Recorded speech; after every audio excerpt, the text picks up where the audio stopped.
Welcome to the MaSter Debaters, everybody, the show where we solve pop culture's problems, one outrage at a time. I'm Abe, co-host of the Movies and Stuff show, which can be seen live every Tuesday at 9 p.m. Eastern, right here on this channel. And joining me are three other guys that are missing some Olympic event tonight, whatever. First up, it's my co-host on the Movies and Stuff show. It's the man who's been taking his kid, not plural yet, kid to the movies lately, Dan. Yeah, I've been seeing lots of movies with the kid. Eventually we'll be taking the kids to the movie, yes.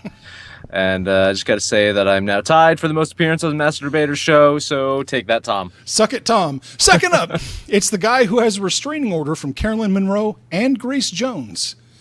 It's the guy that talks way too much about his Vienna sausage. It's Stefan. Hello, from the deeply Catholic heart of Europe. And finally, it's the fella they call Buttermaker around the softball circuit. He's also been getting his ass tickled by Disney an awful lot. It's Marty. I am only here because it's close to the TV and the Rogue One trailer is going to drop any minute. All right. Well, I'm glad to have you in some capacity here. All right. You got half my attention. All right. There we go. As you guys know, this is a debate show. I'm going to throw out at least three topics. I'm going to give you each of you 60 seconds to make your points. Otherwise, I'm cutting you off and moving on to the next one. So let us get this started. Topic one. Wow. No preamble.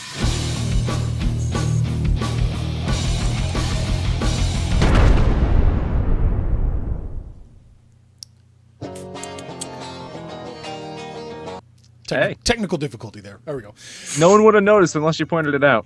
No, they would all hear it. Everybody on YouTube's going to hear this, what I'm hearing. So, all right. So Judd Apatow complained that his latest movie, Don't Think Twice, is getting an R rating for depicting marijuana use and sexual relationships. What I want to know from you is the MPA rating system even remotely fair in that violence is so much more acceptable than sex and stoners? And halfway paying attention guy Marty, go.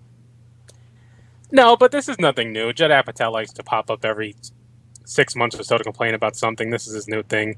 It's nothing new. There's rules for violence as far as MPA goes. You can show this much blood, that much blood. You can get a PG-13 or R. To say that drug-related humor, of course, has always been somewhat taboo. But it's it gives more credit to have an R-rated movie. It's better. When it's especially a comedy, people enjoy R-rated comedies more than they do a washed-down PG-13 movie. No one's checking IDs at fucking movie theaters anymore. The kids are going to get into the R-rated movies. They're going to see Sausage Party this week. They're going to see Judd Apatow movies if he makes a good one, which he hasn't done in a while, so he should complain more a little about that and care more about that than some MP3 rating.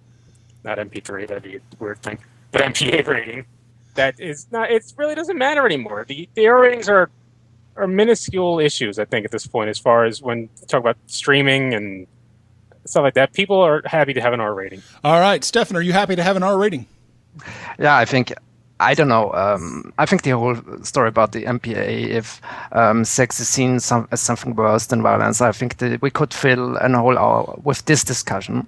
I don't think there's no need to. I agree to a certain extent with Apatow, but it's Apatow, so I cannot fully agree. Because I have to ask, is there a 13-year-old who wants to see one of his bitter, smug, self-congratulatory comedies with middle-aged people really out there? Is there something, feeling he's missing something? And I think, shouldn't we wait with reforming the MPAA? Maybe he loses his nerves and throws the towel, and so the hellhole from which Seth Rogen and Leslie Mann and Paul Feig climbed out of his clothing for more can happen. All right, Dan. I'm just fed up with the MPAA in general. I mean, it's pointless. There's 0 point to putting any ratings on movies because ultimately you're going to have shithead parents bringing their 3-year-olds to go see R-rated movies anyway. So what's the point of giving it an R-rating movie? If a high schooler is going to go see an R-rated movie, who cares? And by the way, I am not that shithead parent who brings a 3-year-old to the movie. I just wanted to clarify that. But there are shithead parents out there that are bringing their kids to R-rated movies. I think it's pointless. But I agree with what Stefan was saying though. Is the whole fact that sex is seen as this worst thing here in the United States as opposed to violence is. I mean, all over the world, they're laughing at us for having R-rated for sex because they're a lot more well, maybe not in the Middle East, but I digress. In most other places they are better with sex than we are. So there we go. I'm going to save you from yourself right there. Cut you off.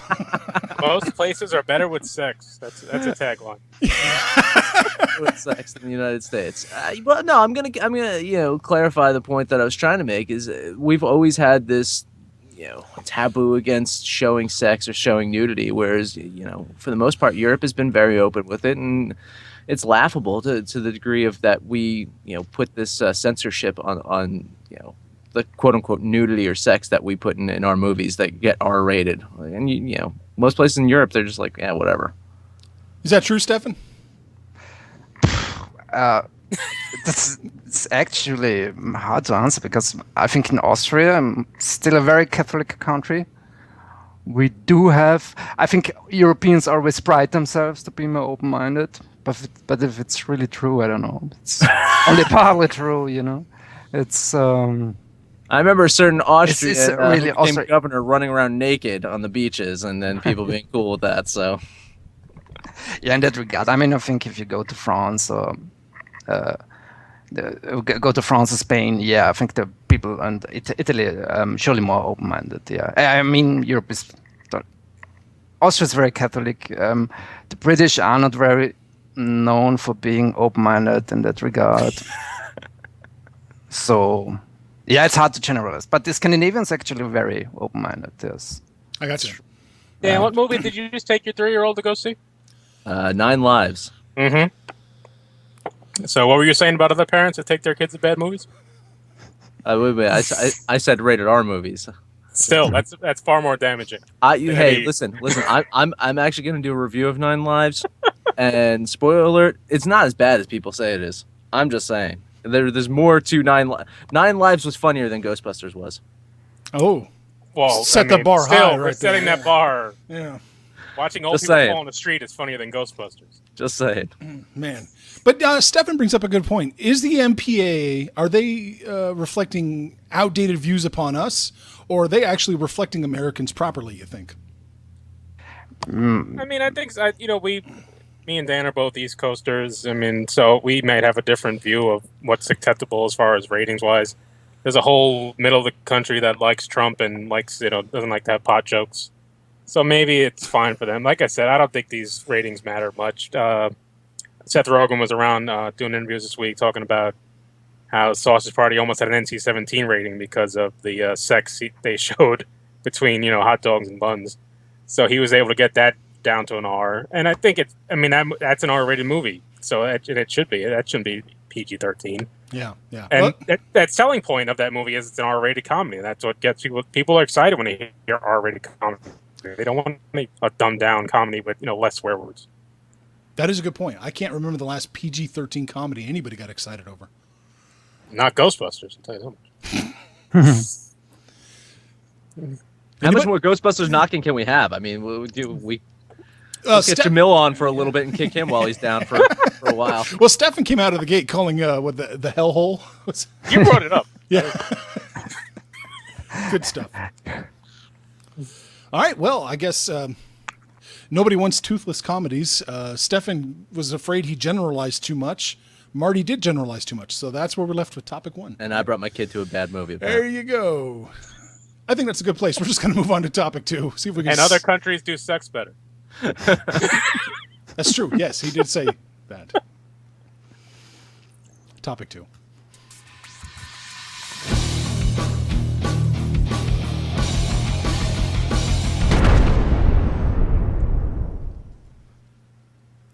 Mel Gibson is making his return in Hacksaw Ridge. This $55 million budgeted film about a pacifist during World War II has been gaining a lot of, surprisingly positive attention. Is this evidence that Mel was never really the shunned outsider we were led to believe? Stefan, starting with you. Yeah, I think this is a myth. I think we should finally end this. His shunning is first a combination of his scandals. I mean, whatever you think of, if you think it's hypocritical to shun him for that, but who is going to hire a guy who said those things, who thinks he's a bankable star still? Then we don't know. His career was already petering out at the moment, his acting career, not his directing career. So he wasn't really a bankable movie star, big one anymore. If you compare to the careers of Sly and Arnie and Bruce Willis, at the same time, it was the same development. And he still did 3 very expensive movies in that time. I don't think what independent director can claim he did that. I think the fans are just thinking what could have been. He could have made maybe the best Mad Max movie ever, and the fact that this cannot prevented that. All right, there you go. You're done, Dan. I think there's just a bunch of enablers around him, and I think that there are a lot of people who's like don't think that what he did was that bad, and I think they're a bunch of assholes for it. You have who is it? I can't the one from. I can't think of her name. Someone will call it the name, but Clarice from fucking yeah. Anyway, she's defending him, and I mean that's just enabling his anti-Semitic behavior, his childish, stupid behavior.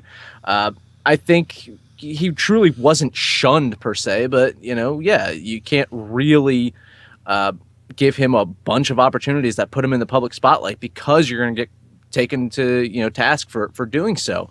I think behind the scenes people supported him, people still were friends with him, people still loved him, and that's why he still has chances in Hollywood, and that's why he's making this movie. Marty, generalize, go. I think he's pretty well shunned. I mean, you can look at this, even you look at the trailer, it hides him a little bit. It says from the director of Braveheart. They don't come right, I mean everyone knows it's him, but normally they would say coming out from Mel Gibson. They don't do that now.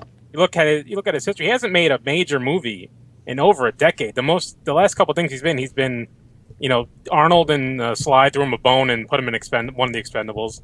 He was in one of the Machete sequels, and other than that, he's had to produce his own stuff. He had a couple of those, almost. He had like a Taken movie, almost like a rehash of a Taken movie that got nowhere. So he hasn't really had a major movie in a long time. This, even like you said, $55 million movie for this. Looking at this movie, you would think this is a $100 million movie with the scale of it and the subject matter of a World War II movie. But he'll get in the audience because Mel Gibson does gory crap, and this is a gory crap movie that people will go see. But I certainly won't. Whoa. Jodie Foster. Yeah, Jodie Foster. There we go. Jodie Foster. But Marty, your point is that he's kind of hidden because they're not sure what a PR nightmare he is to the general audiences yet. I think he probably wasn't shunned by Hollywood. He wasn't shunned, but he wasn't treated. Woody Allen was treated better than him, and even Roman Polanski wasn't treated better. Oh. Woody Allen got to make movies and say, "Hey, it's Woody Allen." Mel Gibson had to kind of hide away, and now this is his first major movie since Apocalypto, I would say, and that was over. That was before. That was probably 2 scandals ago. Apocalypto. Deep. Stefan, go. Yeah, I think it's ridiculous. I think it's the claim holds no water. He was, I think, yeah. So he was shunned. Whatever. He was a rich star. You cannot hire this guy anymore.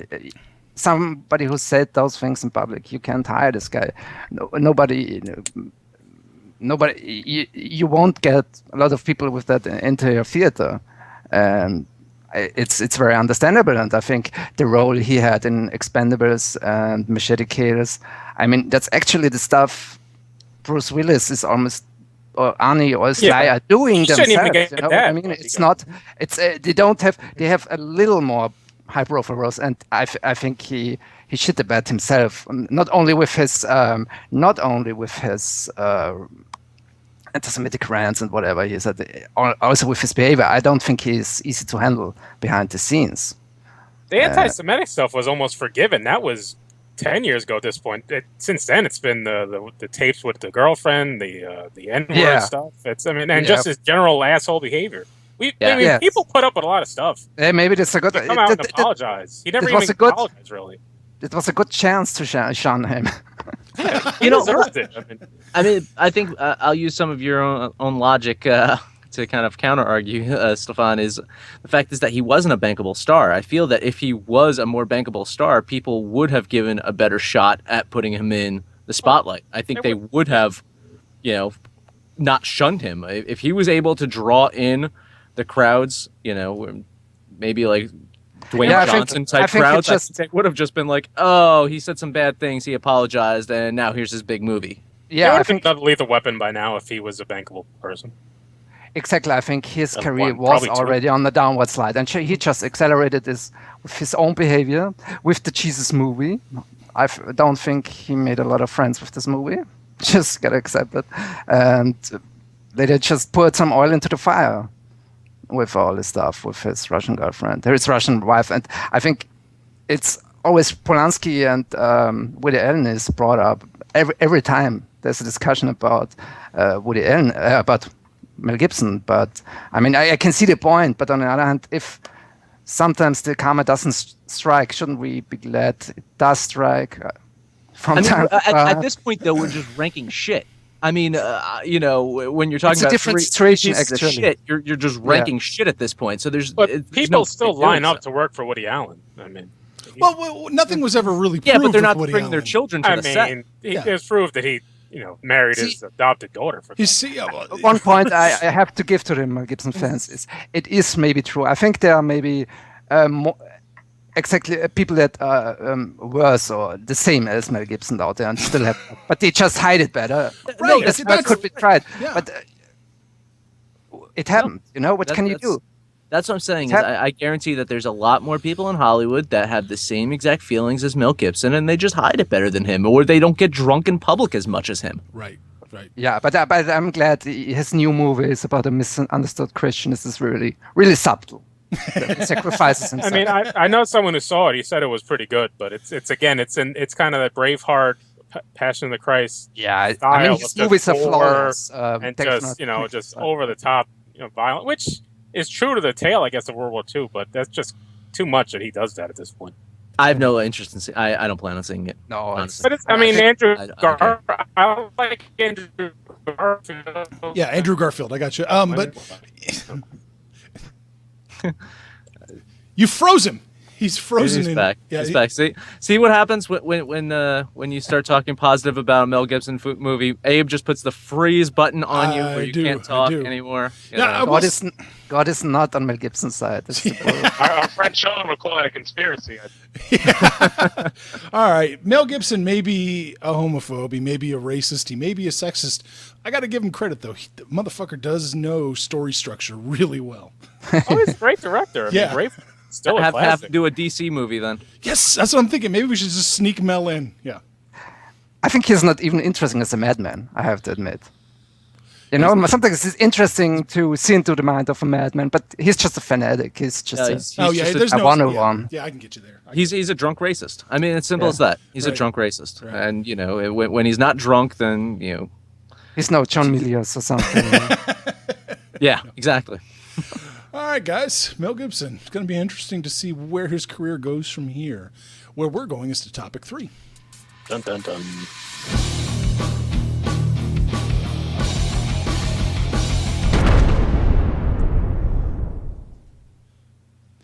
Jason Bourne is going to save China in the upcoming Chinese movie, The Great Wall. There have been some vocal outcries about this flick perpetuating the great white savior trope. Given that it's a Chinese film, Damon could be seen as pandering to the West here. And obviously we don't have enough information to really know yet, but I want to know what your read is on this. Is Matt Damon a savior, or is Matt Damon a token? Dan, let's go. He's a paycheck. He's how many times have we been saying what is the future of the film industry? And it's China. And you're going to set a film, a big franchise in China. You're going to have lots of Chinese actors in it. You're probably going to partner up with some badass Chinese person. And yeah, he's probably going to save some Chinese people. Who cares? It's going to take place in China. Chinese people are going to love it. They're going to go see this film and spend lots of money to go see it. And, you know, Matt Damon's going to cry himself to sleep on a giant bed of money with many naked women. And that's how it's going to go. And maybe some of them are going to be Chinese women. Who cares? I think at this point, you know, we're going to see more of this. We're going to see more films taking place in China. We're going to, I'm hoping from a Hollywood standpoint, we're going to see more Asian actors in general in films. But with the Chinese market, with how much film money they have in the film industry, we're just going to see more and more China as we go. And that's it. All right. Martin. Just so we don't get sued. As far as I know, Matt Damon is a happily married man. We saw this trailer during Suicide Squad, and it's, you know, you're watching a trailer and it's, you know, the Chinese people building a wall, and it's just, you know, it's kind of a scary kind of, you know, the monsters are coming, blah, blah, and then out of the smoke comes Matt Damon, and the whole audience just kind of groans. And it's like, we've seen this too many fucking times, whether it was Tom Cruise being the Last Night or whatever the fuck. Last Samurai. Yeah. Last Samurai. That was believable. Just as believable as his German portrayal was in a fucking Hitler movie. And it's just we're seeing this too much now. It's just, whether it's Christian Bale as Moses, or it's, you know, Emma Stone playing an Asian woman in Hawaii. It's getting ridiculous now. This movie kind of stood on its own as a monster movie in China. You didn't need to throw Matt Damon's face in there to get people to the theaters. All right, Stefan. Yeah, I think this is a misunderstanding. This is a knee-jerk reaction. It's not a white savior trope in this very case. Zhang Yimou is directing. He is a bit of a puppet for the Chinese government. Always has been propaganda. Has been since the 2000s, actually. And he recently said in an interview that Matt Damon is just one of 5 heroes. That's very typical for Chinese movies. And they just pointed him out in the American trailer, of course. And do you really think a movie that is co-financed by a Chinese production company will sanction a movie that implies the white savior trope? I think this is the future. This is about more fusion filmmaking, about soft power for China. I don't even think they are hoping for a big profit. This is more about soft power and propaganda. The question is if I'll let you continue, but we're switching over. Go ahead. If it's okay that Matt Damon should accept this money for something that has questionable messages. We don't know. Yeah, maybe not. Yeah. Well, you know, what I'm wondering from Dan is it money, then women, then Matt Damon's laying on top of him, or is it women, then money, and then Matt's laying on top of it? It really depends on on how many women we're talking about here. Okay. Just because the money, we know that the money is there. It's a lot of money. Yeah. Right. We just don't know how many women that we're talking. Because I mean, as Marty said, that he's happily married. Okay. So. Yeah, Legendary Pictures is now striking a deal. I think it's Legendary Pictures with Chinese production company. They are going to make a remake of Now You See Me in Chinese. Ugh. And there have always also been many cases in the last time, like Christian Bale starring in a Chinese movie. What's the name? I hope John Cena plays. Now You See Me. In Dragon Blade, there was Marty gets that joke. John Cusack and Adrian Brody. I think we're going to see more of that. Yeah, I think there's going to be a big exchange between Hollywood and China in the future, and I don't think it has anything to do with the white savior trope. They won't. I couldn't imagine they would permit that. No, I agree. I think it's the Chinese throwing their money around, and they've been doing it for years the Japanese have been doing it for years with commercials. Throw a ton of money at like a famous American to come over and do some crazy ass commercial for Japanese whiskey. Apparently, there's such a thing as Japanese whiskey, and it's less. I think it's less about the BO. I think they're just hoping people to say, "Oh, look, the big superstar XY is starring in a Chinese movie. Maybe the Chinese are not so bad after all." It's more like this, and simplified, you know. Oh, you think this is? And it's exactly how they think, you know. You're implying something insidious here, like this is like a conspiracy. It's always insidious. Yeah. Every movie the regime is releasing there's some message. It would be naive to think there's no message. no thought. I got you. Marty, you're making faces over there. You got something to say? I was looking at the comment section, and the man that called me out for calling Arnold Schwarzenegger and Sylvester Stallone Sly and Arnie. And I just have to tell her I did that because we're on a time constraint, and those are long names. Oh, okay. Nice to have you part of the conversation, Marty. So does Matt Damon have, does he have some sort of moral imperative to not do things like this? No, I mean, we're still judging this off a 1.5-minute trailer, so we still. I mean, I may have said this in the end. Maybe, actually, something positive could come out of this too. With the cultural exchange. But I wait. I don't know. It's just weird. In the 90s, what's very popular to support Tibet, and suddenly it's all about selling out for China. It was pretty big. I saw this week Suicide Squad is not playing in China. Ghostbusters didn't play in China. So if they're gonna, if that's the kind of stuff that would help more than more than just putting Matt Damon in a fucking Great Wall movie. Well, I wonder if that's what they're heading to, is actually making more. If you've got a big tempo, make it in China. That way you're locked in. You're good to go. You know it's going to play there. Then you can ship it over here. Well, that was the last Transformers movie. Really. Yeah, that's true. They went to China for no goddamn reason in the last act.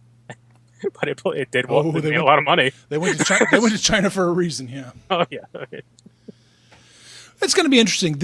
We're at a very interesting time right now. Yeah, I mean, we've discussed it quite a few times now. It's just how China's just going to change the film industry. They're going to outnumber, moviegoers in the United States in the next few years. I mean, they're going to have more access to movies, and they're going to completely shift the balance of power of talking about worldwide revenue. Mm-hmm. And they've already started doing that. Yeah. I still don't think we have a movie though that's bombed here but made money there that's kept being able to keep going. Yeah, even Warcraft. I mean, Transformers. I agree with him on every level. Yeah, but it was an Austrian friend of mine said, "Help us all when China becomes more important than America as far as box office." See, I quote Homer Simpson when I say, "We're China, right?" All right, guys. I think we got a few minutes left. You want to do a bonus topic? Let's do it. All right. I still haven't fucking played the Rogue One trailer. I'm a little upset. I am so sorry. Now I got just swimming to watch here. The backstroke final, if anyone cares to fucking do play-by-play on that one. I'm just going to let you go. The guy's doing backstrokes, and the other guy's doing faster backstrokes. And then the guy in the yellow cap's winning. I really don't want the show to kind of interfere with your TV watching. Ryan Murphy's winning. America, USA. All right. John Carpenter won a plagiarism case against French filmmaker Luc Besson, who wrote the sci-fi action thriller Lockout. The plot apparently shares too many similarities with the classic Escape from New York in Carpenter's eyes, so he took him to court. What do you think of this case? What implications could potentially come with this verdict is what I want to know from you, and we're just going to start over. Marty. I mean, you can't start going down this road. I mean, Fast and the Furious is basically point blank with cars. You can't make that lawsuit. I mean, you're going to sue James Cameron over Avatar. That's basically Dance with Wolves or the Sir Columbus story. So it's, this is what movies are. They're retelling of stories. Either you do that or you're just going to have complete remakes. Like we're going to do Ocean's 11, but with women and no eight of them. Either we're going to do just stupid remakes or we're going to have original movies that are quasi different from old movies. No one's original anymore. We've run out of ideas. We drink too much. Our brain cells are dead. Ryan Murphy won the gold. His parents are very happy. I'm still waiting for a Rogue One trailer. So, I mean, you can't... This isn't a lawsuit that's going to... There's so many lawsuits right now going with whether it's the Rotten Tomatoes lawsuit, whether it's the lawsuit over they put Jared Leto too much in the fucking trailer and he wasn't in the movie. We're a very litigious country and we're stupid, but Ryan Murphy won the gold. All right, Stefan. Yeah, I agree with Marty. I think this opens the box. I mean, a good rip-off is art in itself, first. Second, I really wonder. I mean, Carpenter has been ripped off 1,000 times. during the 80s and 90s, and now is the time he's going to sue. I think this is very suspicious. Carpenter is in a phase now where he wants to make money with as less fast effort as possible, as he really admitted that the most thing he likes about remakes is that he gets a paycheck. And I think this is just another example. And yeah, I think this bodes really well for all the fans who were really enthusiastic about the news that Carpenter is joining the Halloween reboot, which fills me with Schadenfreude because I already knew it was just a name there. I have to say. Yeah, that's all. That's all you got. Okay. Dan, kill it. First off, Amanda was asking why we're talking about Ghostbusters every 2 minutes, so I'm not going to talk about Ghostbusters anymore on the show. So Amanda, I'm sorry about talking about Ghostbusters. There's going to be no more Ghostbusters chat for the rest of the show. I promise. No more mentioning of Ghostbusters at all. No more Ghostbusters. Okay. To this topic, Quentin Tarantino better watch out. I mean, I'm glad that most of the people that he steals from are dead, so he doesn't have to worry about being sued, because it's going to set a crazy precedent of there are no original movies anymore. Everything is a ripoff of everything. Nothing's original anymore. It's just going to be insane about the amount of lawsuits. There's not a single original film out there right now other than Ghostbusters. Ghostbusters is the only original film that came out in many, many years, and we should be happy that Ghostbusters is in our lives. But everything else other than Ghostbusters, it's a ripoff. So, Tarantino, watch out. You're going to get sued. All right. Boy, howdy. It's Leone needed you guys in his corner when Kurosawa sued him. I'm just saying, man, what's the point? What's the point of having, unless it's a straight up, I'm going to throw this out there, and Marty knows what I'm talking about. I made a short film about 10 years ago. Literally 10 years ago, I made this short film. I was not asked to be in this short film. 10 years ago, I made this short film, and someone we went to college with saw this short film and basically made the same exact short film that we made. And it's just like, I made the joke, and the whole concept of my short film was the tagline was it's not deja vu, it's plagiarism, because all we did was just rip off of like other famous movies and put their elements into the movie, and then we ourselves got quasi-plagiarized. I won't use that actual word because plagiarism is such a dirty word. Just ask my cousin. Marty gets that joke as well. I don't know. I think it's crazy if we start like suing movies for being too similar to other movies, and I don't know. I think it's just stupid. I'm actually going to side with D. I think Carpenter is bitter. I think he's angry, and I think he's looking just to fuck with people and make money for doing nothing. But I mean, maybe it's in his right to do so. Yeah, I still don't just like him. I don't know. I mean, it's 500K. That's like the budget of the catering on 1 week on the Valerian movie. Like Besson is doing right now, so I think he can take it. I can see it, but yeah, of course he's creating an precedent that's kind of dangerous. Yeah. And you gotta forgive Besson a little, because I mean, you have to plagiarize if you write 20 screenplays a year. Like,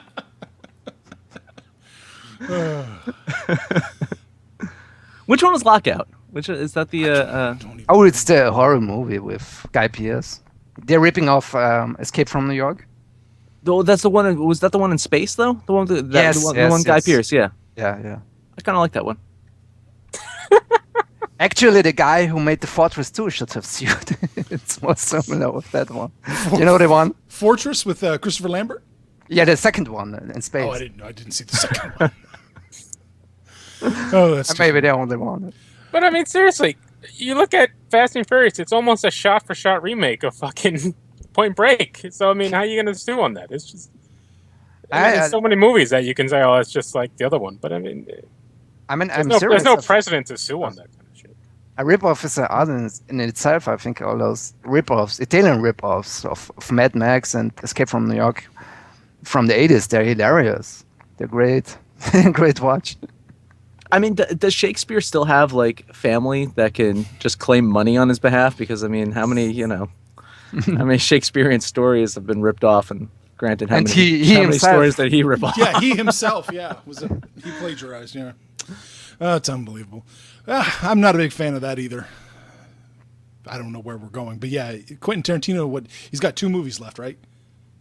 That's So it, he just 2? says. Yeah, so He's he, doing- he might get out scot-free. I agree with Dan. Well, he's doing a sequel to Kill Bill, right? I mean, is that one of them that he's playing? No, in? he's doing the Vega Brothers. Oh, is that still going to happen? No. Yeah. You can't take anything he says. You Now can't that John believe Travolta is. You can't believe a word he says.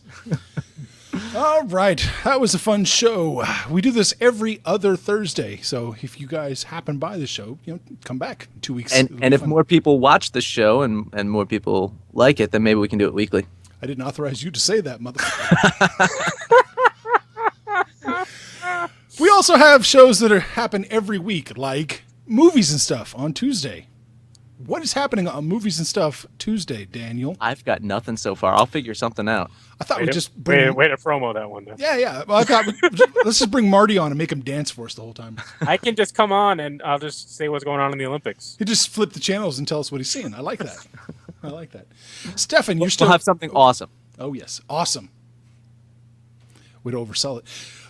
Stefan, what are you doing? Yeah. You write? I'm still writing on the supernauts.com. Check out. I'm writing a series of articles about the Italian giallo genre. Ooh, It's like the predecessor to the slasher movies, American slasher movies. yeah. It's good Yeah, stuff. maybe. Yeah. I hope people enjoy it. Maybe some will learn to love it. I don't know. Can you really... Can you This- really... there's- enthusiasm. you know, this is very European. There's sex and violence. It's great. kind of fused together in these movies, yeah. Yes. Yeah. Well, can you learn to love Gala, or do you have to be born into it? Good question. I think if you have a certain appreciation for 70s trash, you should have no problem to get into that. I love Right. it. Yeah. I absolutely love it. I think so. And actually, it had so much influence on other movies later on. So you might dig it if you like those movies. If you like Brian De Palma movies, if you like slasher movies, you should like it. Yep. Yeah. It's good stuff. Yeah. And Marty tweets. At Movie Stuff Show on Twitter, you'll get my reaction to the Rogue One trailer, which did not air yet during this podcast. I was hoping to do it live, but we'll do it on Twitter instead. So the guy who was stroking the back of the other guy was not from the trailer. No, that was not. That would have been good. Okay. That would have been definitely a reshoot. But Oh my. Well, yeah. Again, thank you so much, everybody. If you could just take a second and like this video, comment on this video, subscribe to our channel, we'd really appreciate it. And I should also say we have Vegetable Lasagna on Monday with Tom and Chris, where they talk about life and independent films and whatever else pops in their head. It's pretty- Vegetable it's good lasagna, stuff. the show. No one actually eats. No. Lasagna. oh, no, it's a goopy mess. You got to put hot dogs in your lasagna. Oh, with ketchup. Up the sodium. Oh. There's a lot of callbacks tonight, guys. A lot of callbacks tonight. Thank you guys again so much. It was a blast. I can't wait to do this again in 2 weeks. Have a good night. Later. Hi, guys. Ghostbusters. Good night.